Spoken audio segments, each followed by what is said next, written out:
everyone. Thank you for being here today. We're going to talk about the quest for GPU custody and how we want to use the array for efficient GPU sharing.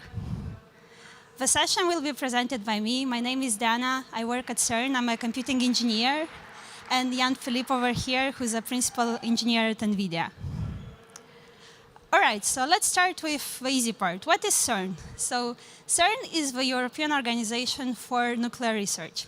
This is a very special place located both in France and Switzerland, and it hosts the biggest particle accelerator there is. The particle accelerator is called LHC, or Large Hadron Collider, and it's a 27 kilometers long tunnel underground where particle beams are accelerated to close to the speed of light, and they are made to collide. They're collided at 4 points along this ring, which is where we have detectors, so CMS, LHCb, Atlas, and ALICE. So as I said, at CERN we specialize in particles. And when particle beams are made to collide, a lot of data is being produced. Of course, we cannot store all the data that is being produced. So we have systems in place, which are called triggers, that use simple criteria to decide which information to store or discard. Once we decided which information we want to store for our long-term storage, we need a way to actually process all this data. We need a way to make sense of all these particles. And in order to do this, we use chips. This is wrong chips. No. We're in UK, so let's fix this. We're going to fix this. Let's see if it works. OK, yeah, perfect. Perfect, right? Right, no? I mean, I love potato chips, but I think GPU chips are much better. So for this presentation, we're going to stick with GPUs for now. Jokes aside, we do need GPUs. And we need a lot of them, and they're expensive. They're hard to get. And as a result, at CERN, we decided to centralize our GPUs into a centralized GPU platform. So basically what it means that we will have the GPUs in the same common pool for simulations, inference, CI runners, training, or anything else you can think of. As a user, you request a GPU, you come to this pool, you get the GPU, you use it, but once you are done, you release it back to the pool so that other users can use it as well. This means that GPUs are always in use, which is very good. But also, it means that we can extend our offering in terms of accelerators beyond what we have on premises, and also have accelerators on public clouds. And this is especially important for accelerators that we can never get on premises in general. Now, perfect. The GPUs are always in use. The problem is that still, even though they're technically in use, many workloads have suboptimal code. Many users, they're just doing development work, so there is actually not a lot of activity on the GPU itself. And sometimes the workloads are just spiky. And all of this introduces a lot of idle time into our system. And to fight it, we want to use GPU sharing so that we make sure that we minimize the idle time that we have in our system. To actually do GPU sharing, there are multiple options. One of them is time slicing. With time slicing, the scheduler gives an equal amount of time to all the GPU processes that are scheduled on this GPU. The implication is that because only one process is running on the GPU at any point in time, we have an overhead because of a context switching, and this is something we cannot ignore. Another thing to keep in mind is that with time slicing, the memory is divided between all the processes. So in theory, one process can starve other processes that are running on the same GPU. Configuring this is rather easy. So with your GPU operator, the device plugin will reference a config map. And in this config map, you can add configuration for time slicing. So in this case, I'm saying slice 4 will mean that I want GPU sharing with time slicing into 4 replicas. Now, I don't do anything with this configuration by default. It's just in my cluster. But to actually use it, I need to decide which GPU I want to share and find out what is the node hosting this GPU. And once I know this information, I can go ahead and label my node saying that the configuration for the device plugin needs to be, in this case, slice 4. And when I do this, my node will pick it up, and instead of advertising one GPU that can be allocated, it will start advertising my shared resource. instead. MPS is a bit different. With MPS, we have spatial sharing. So in this case, all the processes are running on the GPU at the same time. And also, we get an extra process which makes sure that every client consumes only the compute and the memory that it is allowed to consume. And in this case, we don't have context switching anymore. Configuring it is very similar to time slicing. It's just instead of sharing with time slicing, I'm saying that I want sharing with MPS, and then everything rest is the same. I just, again, go and I label my node. Very important, you need to label your node. And once you do this, you'll see that your node will start advertising your shared resource instead of a full GPU. And lastly, we have multi-instance GPU, or MIG. And with MIG, we have partitioning into up to 7 independent, isolated instances, isolated in terms of memory, cache, compute cores. And in this case, all the processes are running on the GPU at the same time, but they cannot influence each other anymore, which is something that is very convenient. Configuring it is similar to time slicing and MPS, but still a little bit different. In this case, we have a MIG manager, and in the config map that we referenced in our GPU operator, we're going to say that these are the layouts that we want to allow in our cluster for MIG. In this case, I'm saying I want one instance of 3G 20 GB, and I want 2 instances of 2G 10 GB. And then I go ahead and I find the node that has a MIG-capable GPU, and I'm labeling this node. And I will see in maybe up to a minute, because in case of MIG, some processes need to be restarted. But in no time, I'll see that my node starts advertising the MIG instances instead of a full GPU. One thing to note here is that if there are already running processes that are using the GPU, you'll have to make sure that you evict them first. All right, so I think everyone can agree that sharing is fairly easy. It usually works. It's very well documented. It's available. But if it all be green, we wouldn't be here today talking about a different way of doing things. And the reality is that there are some pain points that we cannot ignore. So pain point number 1 is that partitioning, repartitioning, those are manual steps for the system administrators. So in my case, I need to think in advance how many GPUs I want to make available partitioned with MIG, how many GPUs I want to have available in my system as full GPUs available to my users, and how many I want to have time sliced, and so on. And every time this changes, someone needs to go and relabel the node so that this can take into action, and then we can satisfy the needs of our users. Another option would have to have an external solution, like an external software that monitors the requests, monitors the users, and then decides on the fly how to configure the GPU into your cluster. But of course, this is far from ideal as well, because it's an external thing that needs to be supported. Another pain point is that the configuration is per node. So as I said, we need to go and label the node. This is fine if you have 1 GPU per 1 node. The reality is that this is not always the case. In our case at CERN, we have nodes that have 2, 4, or even 8 GPUs. And I don't want to configure all the GPUs on the node in the same way. If I want to enable MIG on only 1 GPU, I go and I label my node, and actually 8 GPUs are configured with MIG using the same layout, which is not what I want. I want a way to be able to manage GPUs individually. And I want a way to be able to manage GPUs dynamically. And this is where DRA comes into handy. So with DRA, I do not need to pre-configure and pre-partition my GPUs. They can be available in the system as full dedicated GPUs. And then when there is a user that requests the GPU in a certain way, this can be done dynamically so that the user gets access to exactly what they need. And since we don't need to pre-configure or pre-partition anything, the problem with per-node configuration disappears as well. So basically, before DRA, I was thinking in advance and making sure, like, OK, I have so many GPUs available in a certain way.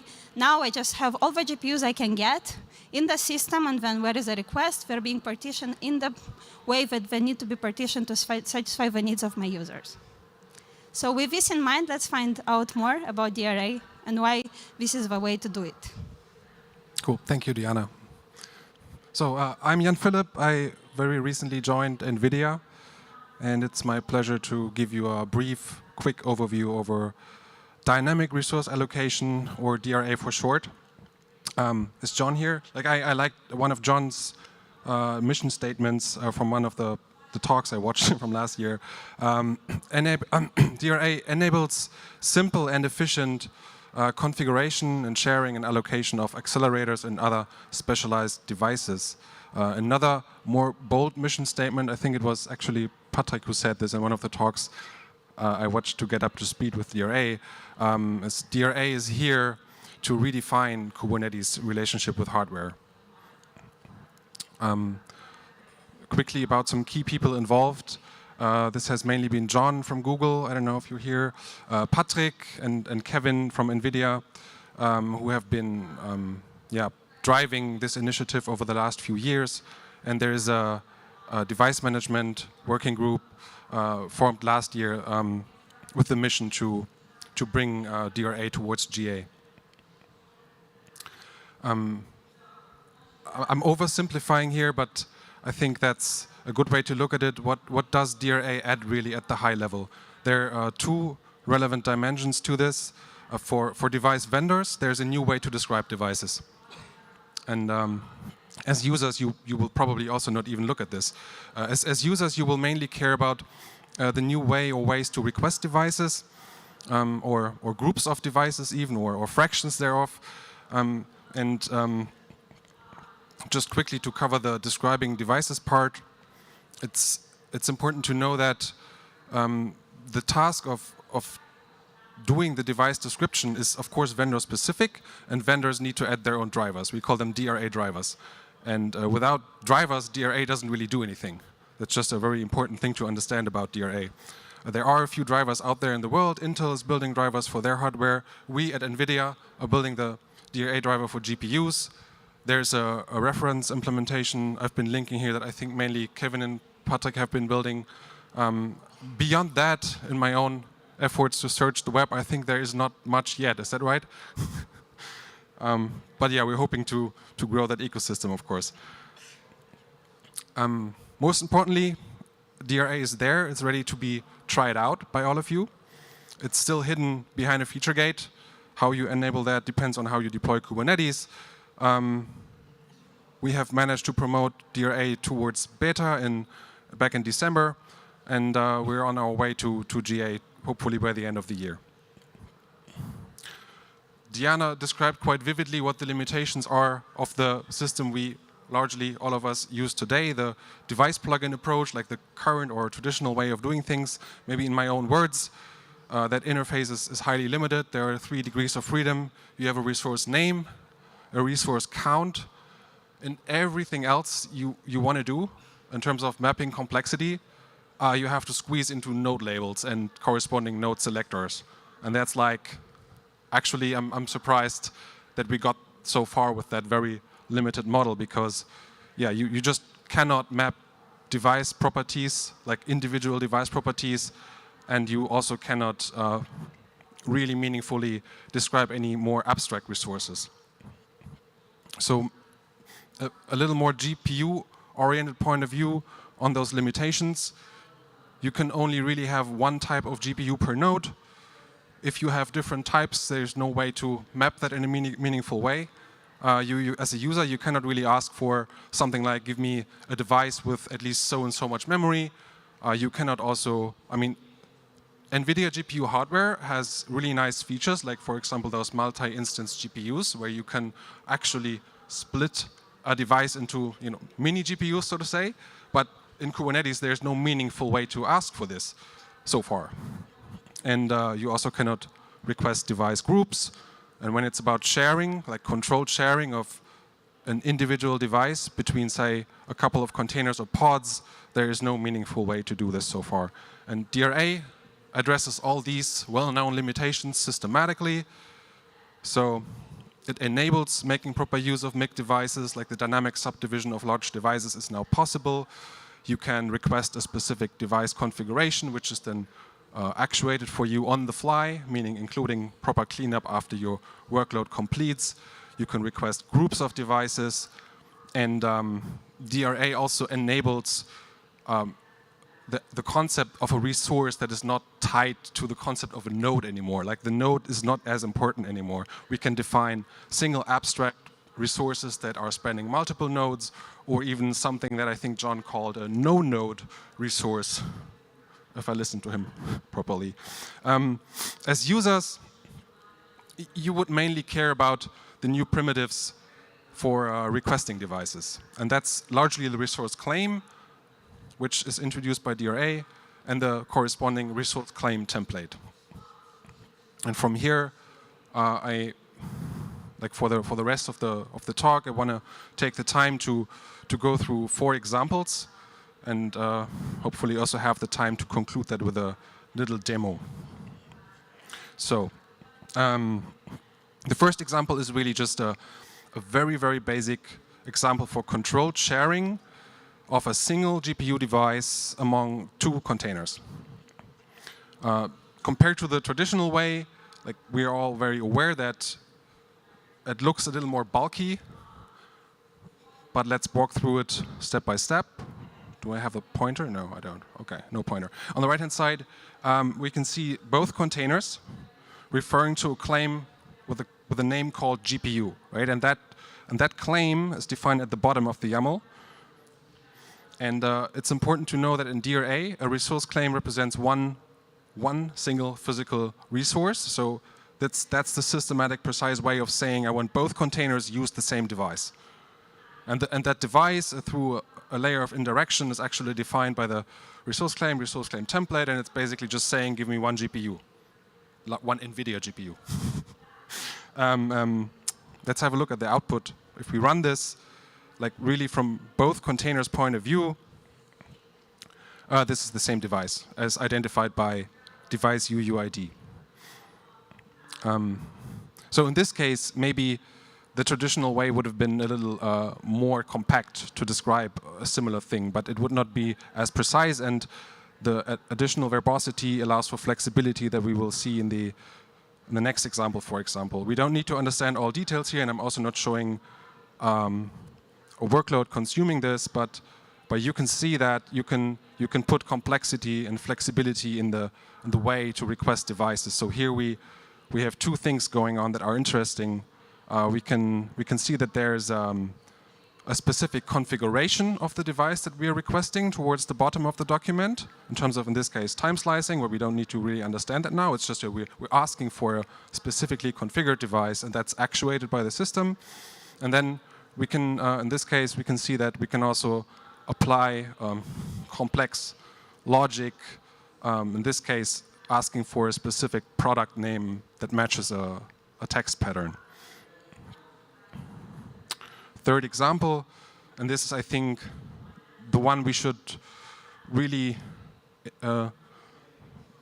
appreciate in terms of the value added. The first 2 examples I was showing are working as of today with Kubernetes 132 and our most recent DRA driver release. This one here will only work in Kubernetes 133, and it will allow for dynamically provisioning a MIG device based on the user's request. Again, MIG is this, and Diana also mentioned this, is this very smart way of being able to split a powerful GPU into, smaller fractions. And traditionally, it requires some kind of manual pre-provisioning, and that's of course something that the orchestration layer can do for you. And in Kubernetes 133 and the corresponding additions to DRA, we will finally get there, so that when you request, say, a mini GPU of, these are arbitrary units, almost, 4G compute and 20 GB of memory, then this is going to be set up for the workload, and that corresponding state is also torn down properly when the workload finishes. And Diana added chips, and so just to honor the holy land that we're meeting in, I wanted to add some fish at this point, so not lose your attention. The fourth example is maybe a little more involved technically, but I hope I'm not losing you on this, because it's a very important technical thing. As I hope most of you know that and for bigger training workloads, what's really important is to have GPUs communicate across machine boundaries at really high bandwidth, right? And especially in this in the compute racks that NVIDIA is building, those GB200 NVL 72, we have a number of racks, but all the GPUs in there, they can communicate at really high bandwidth. The question is just how do we expose that in Kubernetes in a way that it's also useful for, say, a multi-tenant, multi-user environment where potentially you even have some security constraints around the communication between workloads.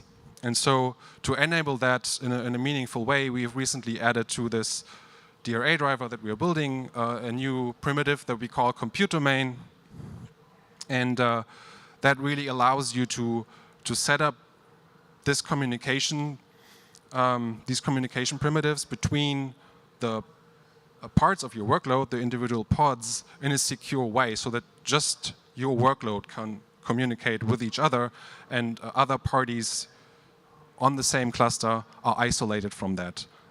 Under the hood, that just requires a little bit of work that you can also do manually, like running an IMAX daemon, so-called IMAX daemon, which is an implementation detail. I'm just throwing out the name.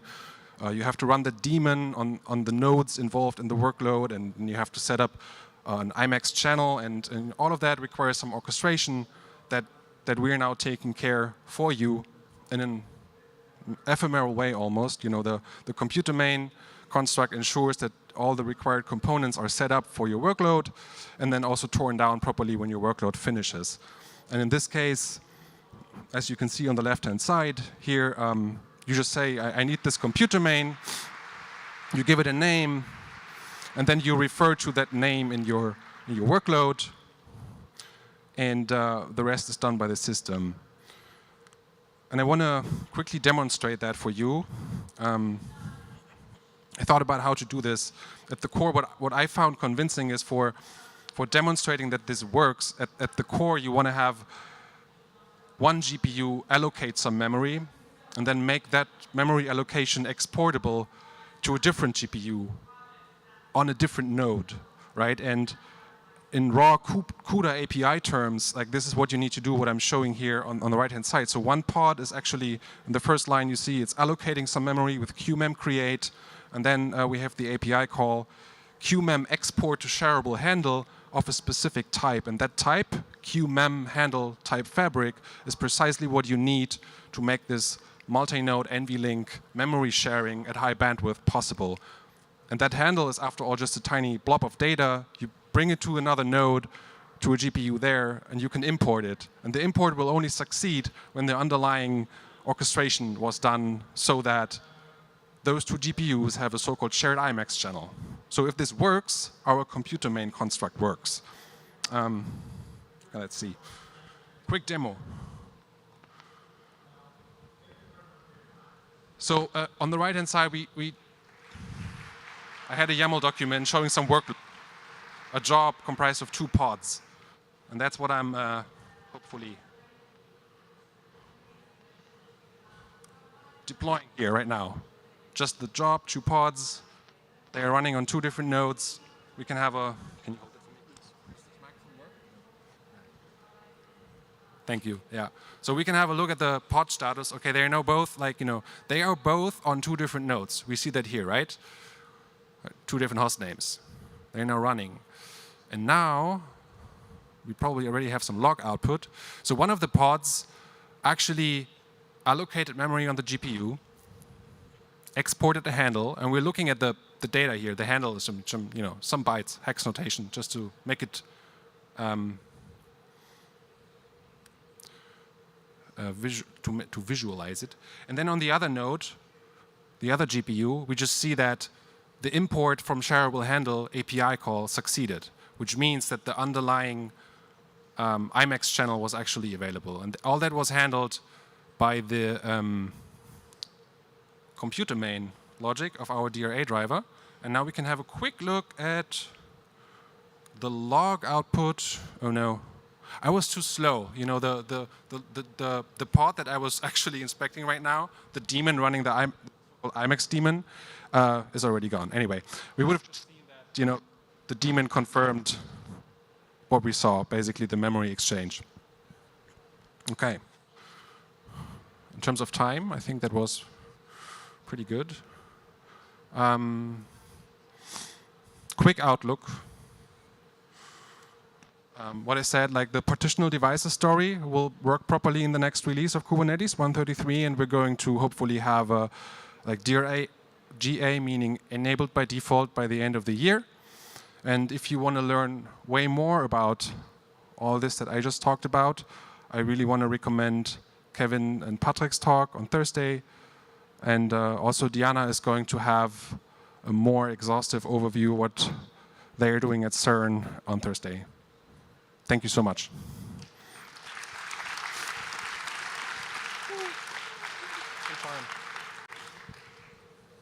Do we have questions? Yep. If you have any questions, we have a microphone over there. You can attend. Yep. Please head over in the middle, and we have a microphone to ask questions from.